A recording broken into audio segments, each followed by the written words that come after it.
Isso aí, SBT Esporte Rio tá chegando! Toca a sirene! É isso aí, a gente vai falar hoje. O Flamengo entra em campo em busca da segunda vitória. Da segunda vitória, não, da primeira rodada, na segunda rodada do Campeonato Carioca. Ele tenta a primeira vitória, perdeu para o Boa Vista. Na estreia do Campeonato Carioca, o Vasco vai encarar o Bangu, também tentando vencer a primeira, já que na primeira rodada não conseguiu vencer, nenhum grande conseguiu. O Botafogo já venceu, o Fluminense foi derrotado ontem pelo Volta Redonda. E olha, a gente vai passar para você aqui em primeira mão a escalação do Flamengo hoje, o time que encara, que vai entrar em campo hoje do Flamengo, você vai saber para encarar o Madureira. O Pedrosa vai trazer também a escalação do Vasco contra o Bangu, vamos falar da derrota do Fluminense, novidades do Botafogo, as novidades do mercado da bola, a busca do Flamengo por um zagueiro, muita coisa para você acompanhar aqui. Venei Pedrosa na área, a gente vai ver a preparação então do Flamengo para pegar o Madureira, enquanto a equipe principal segue lá nos Estados Unidos. O time alternativo tenta essa primeira vitória no Carioca e teve também anúncio oficial de reforço, você vai ver agora. O primeiro reforço do Fla já deu as primeiras palavras como jogador do rubro-negro. Coração, muito obrigado pelas mensagens que eu recebi, de motivação. Quero que vocês saibam que eu estou muito feliz de estar aqui, espero apresentar da melhor maneira possível toda a nação. Muito obrigado. Juninho segue treinamento no Rio de Janeiro, enquanto o elenco principal continua a preparação nos Estados Unidos. O primeiro teste será um amistoso contra o São Paulo no próximo domingo. O atacante Michael falou com a imprensa sobre a união da equipe neste início de temporada. O que importa é a equipe. Não importa eu fazer gol, fulano fazer gol. O que importa é ganhar. Porque eu acho que se eu chutar, fizer um gol, mas não perder de 2, não tá bom. Agora, se eu pegar, tocar, correr para um parceiro meu, mas ele lá fazer o gol e ganhar de 1-0, já tá valendo. Enquanto isso, a equipe comandada por Kleber dos Santos encara o Madureira hoje às 7h30 da noite em Campina Grande, na Paraíba. A escalação deve ser parecida ao time que foi derrotado pelo Boa Vista na primeira rodada, com expectativa de conquistar os primeiros pontos no campeonato estadual. É importante vencer, né? A gente vai estar aqui, vai entrar para vencer e, se Deus quiser, possamos fazer um grande jogo e sair ganhar. Goleirão que, segundo até o Venê Casagrande, foi o grande destaque na abertura do Carioca, quando o Flamengo perdeu para o Boa Vista. O Flamengo tenta, então, a primeira vitória. Será que leva? Será que vence o Madureira? Qual time que vai jogar? Você vai saber agora. Venê Casagrande, boa tarde. É o mesmo time? Tem mudança? Tem novidade? Tudo bom, amigo? Boa tarde, Flavinho. Boa tarde, Lucas Pedrosa. Boa tarde a todos. Pedrosa na área aqui também. Pois é, tem uma mudança em relação a esse time que perdeu para o Boa Vista, em relação ao time titular que entrou nessa última partida. O treinador fez essa alteração na atividade de ontem, a última antes desse duelo. Então vamos falar que eu vou pegar a cola, porque eu vou ser sincero. Pegar a colinha para saber os 11 iniciais. Acho que nem o mais fanático rubro-negro sabe. Isso. Vamos lá, Diogo Alves no gol, Daniel Salles, Pablo, Cleiton e Zé Wellington fazendo ali o setor defensivo. O meio de campo sendo formado por Ryan, que na minha concepção é um bom volante, inclusive não fez uma partida ruim no último jogo, mas também não foi nenhum destaque. Fabiano, o Wallace Ian, entrando na vaga do Guilherme, essa é a alteração. Ian no lugar do Guilherme. Wallace Ian. Wallace Ian no lugar do Guilherme. Do Guilherme, exatamente. Tá. A única alteração que ele fez.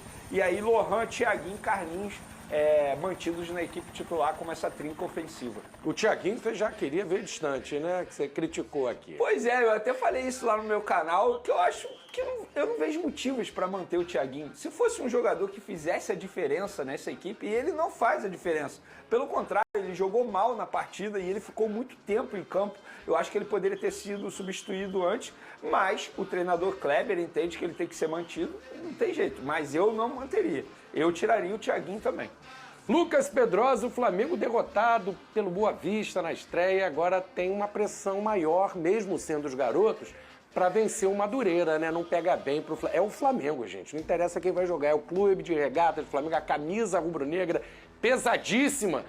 e começar o ano com 2 derrotas para pequenos não vai pegar bem, Pedrosa. Boa tarde. Boa tarde, Flávio. Fica complicado, né? Até porque a gente sabe que o Campeonato Carioca nessas primeiras rodadas tem sido difícil para os times grandes. O Botafogo também perdeu na primeira rodada, o Fluminense ontem teve sua primeira derrota na competição, o Vasco ainda joga hoje contra o Bangu, mas também não venceu sua primeira rodada. O Flamengo tem que dar a resposta, até porque quando a tropa de elite chegar, a pontuação tem que estar pelo menos razoável para você poder chegar nas semifinais aí do Campeonato Carioca. E não tem motivação nenhuma para esses garotos, além de você vestir a camisa do Flamengo, mas também saber que você está ali passando por um vestibular, como a gente sempre fala aqui, e quem sabe virar uma opção para o elenco principal ao longo de 2025. O Flamengo vai ter 5 competições esse ano. Então, espaço para jogar, vários desses garotos vão ter. Diferentemente dos anos passados, eu acho que esse ano vai ser o calendário mais cheio aí do futebol brasileiro, principalmente para as equipes que vão jogar o Super Mundial. Então, esses garotos têm que entender o seguinte, espaço eles vão ter para poder jogar. E aí tem que aparecer no Campeonato Carioca, que é a grande oportunidade que eles têm. E você sabe que é o líder do Carioca, Vênia sabe, né, pessoal de casa? É o Maricá, rapaz. 6 pontos, 100% de aproveitamento e venceu o Boa Vista, que derrotou o Flamengo. O Maricá. Ninguém segura o Maricá. Existe o Uhu Nova Iguaçu? Uhu Maricá, ué. É tempo de Maricá. É isso. É tempo de Maricá, Uhu Maricá. E ele tá compartilhando no Twitter, É tá? isso, né? Venceu mais uma. Pode procurar aí, que ele tá compartilhando. Inclusive, No Twitter dele. a torcida do Maricá Sério? foi um grande destaque na primeira rodada, Exatamente. fazendo uma bonita festa no Newton Santos. Mas, Flavinho, sobre isso que o Pedrosa falou, é importante a gente mencionar o seguinte. A gente vive falando aqui que o Wesley pode ser a próxima venda milionária do Flamengo. Então, eu acho que o Daniel Salles, que está sendo utilizado na lateral direita do Flamengo, ele poderia mostrar um serviço, ou seja, se candidatar para ser um substituto imediato ali, quem sabe. Porque ele pode seguir o mesmo caminho que o Wesley seguiu. O Wesley também saiu da categoria de base do Flamengo, também se destacou na categoria de base. Então, o Daniel Salles, ele sabendo disso, que futuramente o Wesley pode ser vendido... É questão de tempo, o Wesley vai acabar sendo. Eu também acho. Acho que ele vai ser vendido na próxima janela do meio do ano, depois do Super Mundial. Eu acho que ele vai ter uma visibilidade absurda, sobretudo se ele se destacar nesse Super Mundial, que não é nenhum absurdo, porque ele fez um bom fim de temporada em 2024. Então, eu acho que isso vale para o Daniel Salles, sobretudo para o Daniel Salles, que é uma posição difícil de você encontrar no mercado, e o Wesley pode ser vendido a qualquer momento. Então, Daniel Salles, mostra serviço, que eu tenho certeza que o Felipe Luiz está de olho em você. É oportunidade de ouro para o garoto. Vamos falar do mercado de uma forma geral aqui. O Flamengo está procurando um zagueiro. Todo mundo sabe, o Fabrício Bruno saiu. Os empresários do futebol também sabem dessa necessidade do Flamengo. E aí começa aquela de oferecer jogador. É por aí que começa a negociação, né? Os empresários sabendo da demanda, vai lá na diretoria para oferecer o que você pode passar dessa procura, quem já foi oferecido, quem o Flamengo recusou, quem o Flamengo está de olho, Vene. Vamos lá, Flavinho. Eu acho que era dessa forma até a gestão passada, porque na gestão passada não tinha um chefe de scout como é o José Boto, que é um cara que foi contratado para encontrar jogadores, não só no futebol brasileiro, né? mas no mundo. Então, eu acho que se tem esse profissional dentro do Flamengo, não existe a necessidade de você esperar um empresário oferecer. Obviamente que, eventualmente, isso pode acontecer, o Flamengo topar, como aconteceu com o Danilo. Foi um empresário que ofereceu lá no Flamengo. O Flamengo até sondou a situação financeira do atleta e, repito, não tem nenhuma negociação. E é óbvio que os empresários, eles são pagos para isso, eles trabalham para isso. É o trabalho deles. Eles sabendo que o Flamengo precisa de um zagueiro, vários nomes estão sendo indicados. Até falei aqui durante a negociação do Fabrício Bruno que o André Cury ofereceu o Kaique Rocha, que estava no Atlético Paranaense e assinou com o Internacional hoje, inclusive. O Flamengo não quis. O David Ricardo, ou Davi Ricardo, peço desculpas, do Ceará, que tem até negociação com o Botafogo, foi oferecido também ao Flamengo. Outro jogador que foi oferecido ao Flamengo, o Valentim, que estava muito próximo de ir para o Cruzeiro, Isso é bom, não hein? foi. Mas aí, o Cruzeiro decidiu por desistir após exigências do Vélez. O Cruzeiro ia pagar 10 milhões de dólares. Foi oferecido ao Flamengo. E aí a resposta que o Flamengo deu a essas pessoas foi o seguinte: vocês ainda não entenderam que o Flamengo não tem muito dinheiro em caixa para fazer um grande investimento? O Flamengo não pode pagar 10 milhões de dólares num zagueiro nesse momento. Não tem condições para isso. Não tem fluxo de caixa para isso. E é óbvio que vários nomes estão sendo oferecidos. Esses nomes aqui que eu citei foi porque eu fiquei sabendo. Mas com certeza mais de 20 já foram oferecidos ao Flamengo. E todos recusados, o Flamengo não está nadando em dinheiro e ainda tem gente devendo ao Flamengo Essa história aí, Vene, explica para o pessoal de casa essas dívidas de times europeus com o Flamengo, que pode acionar a FIFA.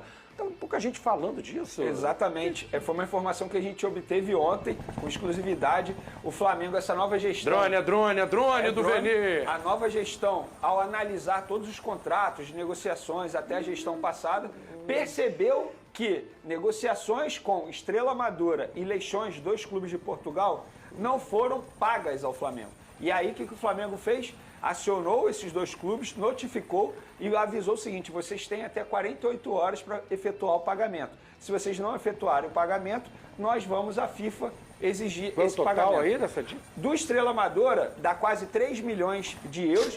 3 milhões de euros atualmente é quase 20 milhões de reais. Quase o preço do Juninho. Pois é isso. É mais do que a metade do Juninho. O Juninho, o Flamengo pagou 5 milhões de euros. Então, não tem dinheiro, mas tem dinheiro a receber, é isso? Só o Estrela Amadora deve quase 3 milhões de euros. E aí o Leixões deve cerca de 170 mil euros, que dá mais de 1 milhão de reais se a gente for parar e analisar. Então é muito dinheiro que esses 2 clubes de Portugal estão devendo ao Flamengo. E aí uma curiosidade, o Leixões é o clube que a antiga gestão estava muito próximo de adquirir. O Flamengo ia ser dono de um clube português. Trata-se do Leixões, tanto é que vários jogadores foram negociados com o Leixões. A gente está vendo aí o Verton, o Gabriel Noga, inclusive hoje o Carlos Noval, que é gerente da base com a nova gestão, ele estava, entre aspas, na geladeira, porque se o Flamengo adquirisse o Leixões, ele iria ser deslocado para o Leixões, para trabalhar no Leixões. Só para a gente entender como é que estava já essa situação muito bem avançada. Mas aí a nova gestão assumiu, não tinha nenhum interesse em adquirir o Leixões, mas percebeu que esse clube deve ao Flamengo. Então eles têm aí um curto prazo para poder efetuar o pagamento. Eu acho que não vão pagar, tá? Sobretudo o Estrela Amadora, que deve quase 3 milhões de euros. É muito dinheiro. Não sei de onde eles vão tirar 3 milhões de euros para pagar o Flamengo nesse momento. Então eu acho que o caminho será a FIFA mesmo. Vai ter que acionar a FIFA, o Pedrosa. O Flamengo queria comprar um clube que deve dinheiro ao Flamengo. O Vene falou desse rolo aí, esquisita essa história. A gente está vendo aí foto de alguns garotos, né, envolvidos nessa negociação, como o Ayrton, o Noga também, o zagueiro, né? O Noga até chegou a jogar no time de cima. Quer dizer, o Flamengo precisando de grana e tem uma grana aí para receber. O Pedrosa, como é que você vê essa história, essa situação bem enrolada, né? Enrolada justamente por conta da notícia de que o Flamengo iria adquirir esse clube. Então, não sei como é que seria a negociação. Se o Flamengo adquirisse esse clube, ele ia receber algum dinheiro em relação a isso? É complicado demais, porque assim, clubes devendo outros clubes, isso aí é a coisa mais normal no futebol brasileiro, infelizmente, né? E existem no mundo inteiro esse tipo de problema. Mas a notícia de que o Flamengo adquiriria um clube que está devendo o próprio Flamengo, é complicado realmente, tem que investigar para saber como é que está essa transição. E obviamente o Flamengo agora, sob uma nova diretoria, cobrar esse dinheiro porque o Flamengo está precisando. E só para trazer o lado jornalístico aqui, eu procurei os dirigentes desses 2 clubes. Eles não responderam, não explicaram o porquê da dívida, só fizeram ameaças, entre aspas. Entendeu? Eu tô falando com o pessoal lá. Exatamente. Eles não explicaram o porquê da dívida, também não negaram que existe a dívida e só fizeram ameaças. Como assim ameaças? Dizendo que eu sou um jornalista ligado ao Flamengo, por isso que essa notícia foi publicada. Ué, você contou alguma mentira? Você inventou alguma coisa? Não, zero. Só fiz o meu papel jornalístico. É fato. E se irritou é um bom sinal. Tem coisa aí. Mas eu só estou trazendo isso para dizer que eu ouvi o outro lado também, para não ser injusto injusto só ter escutado muita competência, sempre faz seu trabalho, não está inventando nada, é verdade, já não pode falar, gente. Vocês se enrolam aí, o cara traz aqui a notícia, não é culpa de quem noticiou, é de quem se enrolou que está errado, né? Vamos esclarecer as coisas aqui. Olha, o Maurício Lemos já foi integrado às atividades do elenco no VAR.